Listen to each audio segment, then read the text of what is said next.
Nate, I'm sorry, but I can't do this anymore. Huh? What's wrong? I'm breaking up with you. What? Oh, hold on. What is this all of a sudden? I just can't handle being with you anymore. Hillary, please calm down and tell me what's going on. Why can't you handle being with me anymore? Seriously, Nate, come on. Are you actually gonna pretend like you don't know? I don't have to pretend because I legitimately have no idea what brought this on all of a sudden. If it was something I did or said, then I'm sorry and want to do better, so please, let's talk about this, okay? What happened to make you feel this way? Oh my god. There's no point in me even telling you. It's not like it's something you can actually do better about. You're still not making any sense. What is it? What's wrong? It's your family, Nate. My family? If your family is really okay with living in that complete dumpster fire of a house, then that gives me serious doubts about trying to build a future together with you. What? What do you mean dumpster fire? We do have one house that's about 50 years old, but we've been taking pretty good care of it. It's not like we've completely abandoned it. We do regular inspections, monthly cleanings, lawn mowing, and all that sort of thing. So I don't really think it's fair to call it a dumpster fire. Yeah, that's exactly what I mean. You don't even have the self-awareness to see that your house is disgusting. How can you bear to live like that? I can't build a future with someone from a family like yours, so I'm breaking up with you. Hillary, I think you're under a big misunderstanding. Look, this is not a conversation that we can have by text. Let's meet up and talk, okay? Not a chance. I am never talking to you again for as long as I live. If we should ever meet on campus or in town, I'm just going to ignore you and pretend that I don't know you, so you do the same. Got it? Goodbye.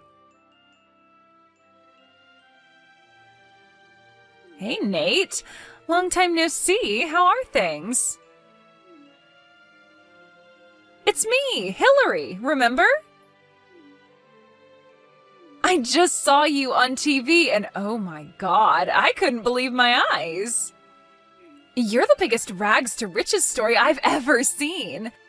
You grew up in that rundown old house and now you're filthy rich living in a huge mansion. They should make a movie about you. Anyway, let's meet and catch up. I'm in the mood for French, I think. I've never tried caviar. Do you know any good places? Oh, and then maybe we could go shopping for a new handbag for me?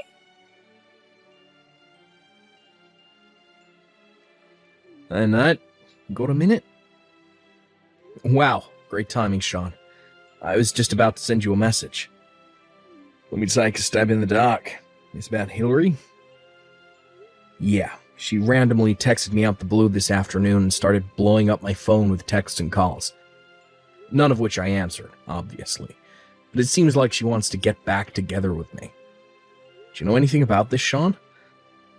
Oh yeah, that psycho chick has been going through every single one of our old college friends trying to find out as much information about you as she can. What the? Why now? What do you think? That oblivious moron somehow got the idea in her head that you were dirt poor. And now that she knows you're rich, she wants to get back together. You've got to be kidding me. It's been 7 years. Yeah, well, with Hillary, the only thing that matters in a guy is how many zeros are in his bank account balance. Apparently she's looking to settle down with a rich guy to take care of her, so she's been frequenting all the upper-class hangouts where the young entrepreneurs go. And I guess she figures that since the two of you have an established history together, maybe she has a chance to get back together with you. Not a chance in hell. Yeah, that's what I thought you'd say. Oh, but anyways, everyone knows what the circumstance of your breakup were, as well as the fact that nothing good can come out of getting involved with Hillary and all her schemes, so they just all left her on red. Well, that's a relief. For now, I think I'll just keep on ignoring her like I have been. That's probably for the best. So, yeah, I'll just ignore the messages and calls for a while, monitor the situation. If you hear any new information, let me know as soon as possible, okay? You got it, bro. Hey, Nate. So I was thinking about our date. I don't think we really decided on when we would meet up yet, right? I just remembered what you were saying during your TV interview.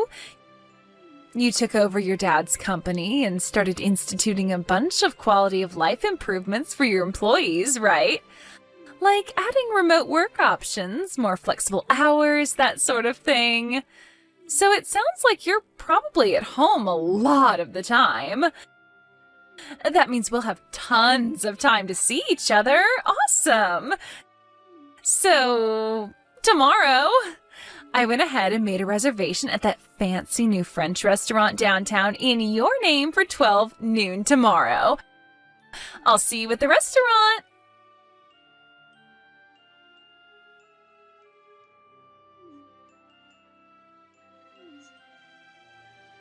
Hey, Nate, have you left your house yet? This is kind of our first date in 7 years, and you're running late? Like, really, Nate? I'm gonna head into the restaurant. Text me when you get here, got it? What is your problem, Nate? Where are you? Standing me up on our first date in 7 years? What kind of man are you? I expected you were going to pay the bill for dinner, so I didn't bring my wallet. What am I supposed to do now? Hurry up and get down here to pay the check. If you're going to be my husband, you're going to have to prove to me that I can rely on you, understand? Hey, wait a minute. Are you ignoring my messages? They aren't getting marked as read. Hey, Sean, this is getting out of hand fast. Yeah, I heard. Did she seriously book a reservation in your name, expecting you to pay for her lunch? She's been blowing up my phone for 3 days. Yesterday, she made up plans for a date with me at some fancy French restaurant. And then, just like you said, actually made a reservation in my name in a place that costs at least $100 a plate. And then she went to the place, declared that I would be paying for the meal, and get this, then she starts telling me that we're getting married. Eesh, what a nut job. You're telling me. Did you hear anything else about that? Yeah. A friend of mine actually works at the restaurant she went to, and according to him, when the manager told her to pay her bill or he'd call the police, she started crying her eyes out, and then just called her parents and they paid the bill. Good God, what is wrong with her? She was name-dropping you big time, saying that you'd be very unhappy with the way she had been treated. I think it's safe to say she'll try using the same tactic again, so be on the lookout. You might want to put the word out, if you know what I mean. Yeah, I'll be making some moves on that front soon. Thanks for letting me know. Hey, Nate. So my parents kicked me out of their house last night, and since I have no place to go, I'll go ahead and move into your huge mansion so we can be together all the time. I'm getting on a bus right now. I'll see you soon. Oh, that's right. The city courthouse is on the way, so I'll go ahead and submit our marriage certificate since I'll be in the area anyway. Whoa, hold on. Nate? Nate, is that you? You finally answered me. Yeah, because I had to stop you before you go doing something really stupid. What do you mean? Anyway, like I said, I'll be over there soon, sweetie. I can't wait to start our new life together. I'm the luckiest girl in the world to have a husband like you. I've been married for 3 years, Hillary. What? Which you would have found out anyway if you actually went to the courthouse, but I figured I'd save you a pointless trip. You're not fooling me.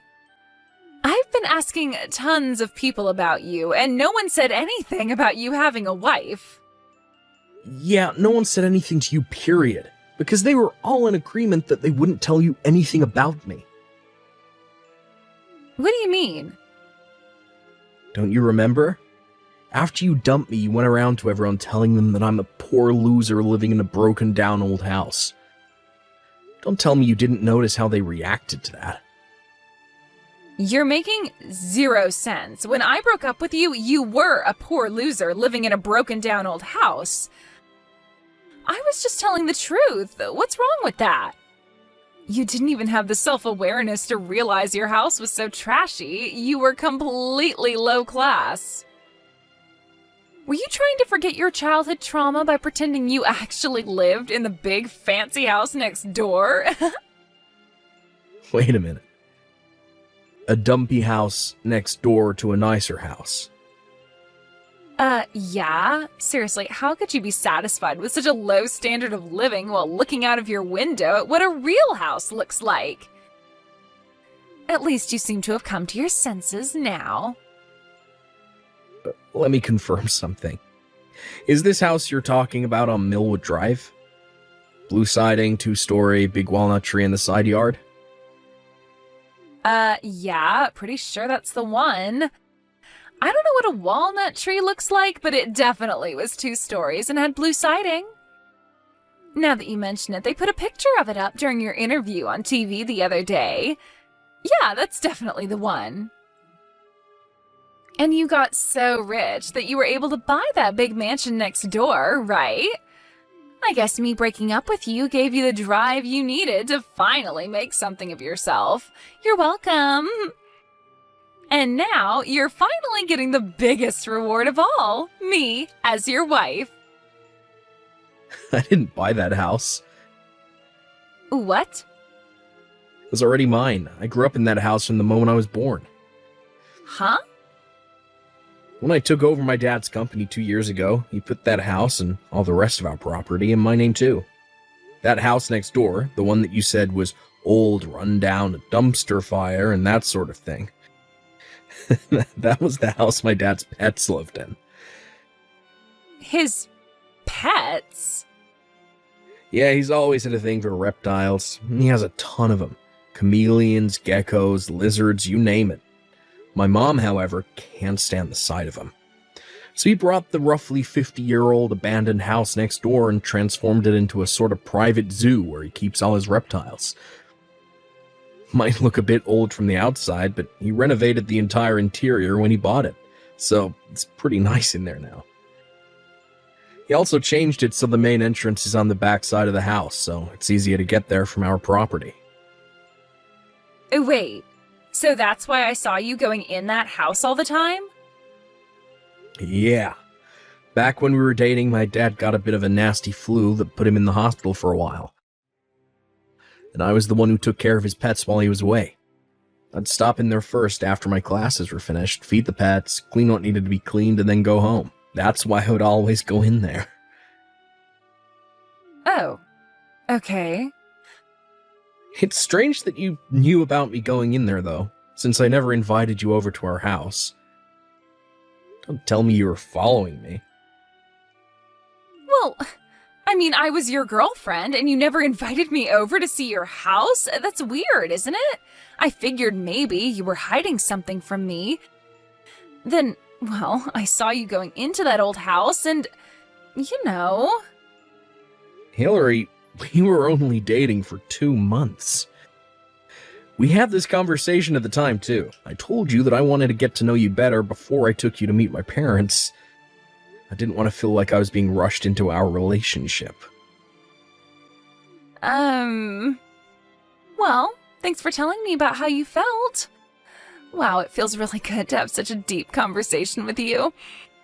And now that we've finally reconnected, I am more hopeful than ever about our future together. What relationship?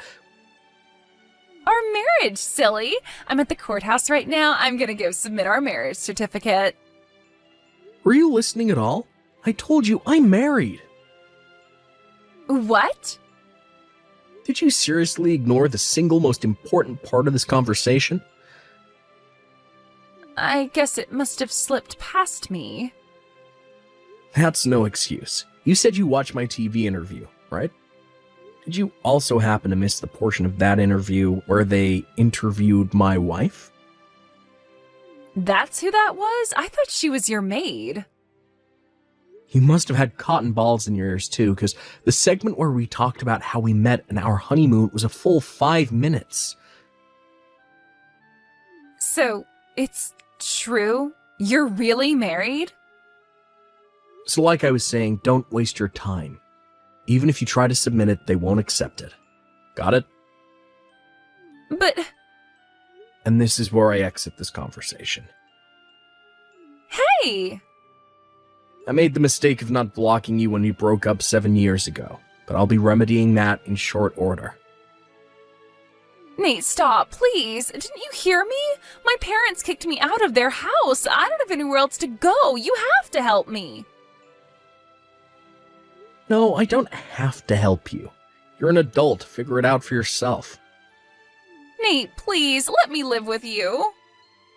How can you do this to me? I was concerned for a while that Hillary might try to storm into my house, regardless of my warnings. But her parents had realized that she was about to do something stupid again, and they caught up with her and dragged her back home. Apparently, they had set a condition for paying the very expensive bill at the restaurant the other day, that she would get married to a friend of her father's who happens to be in his 50s. She tried to back out of it after they had already paid the bill. But they told her that if she didn't go through with her end of the bargain, they'd disown her and kick her out to the curb. It was at that point that she came up with her master plan of getting married to me. Too bad for her, I was already married. That day, Hillary actually did turn in a marriage certificate to the courthouse, and it was accepted. Why is that, you may ask? Well, Hillary had forged my name onto a marriage certificate, thinking that once it was accepted, there wouldn't be anything I could do. However, her parents caught on to the plan. While she was out, they took the marriage certificate she had signed and forged my signature on, then swapped it out for one with her name and the man they wanted her to marry. What a big-time backfire.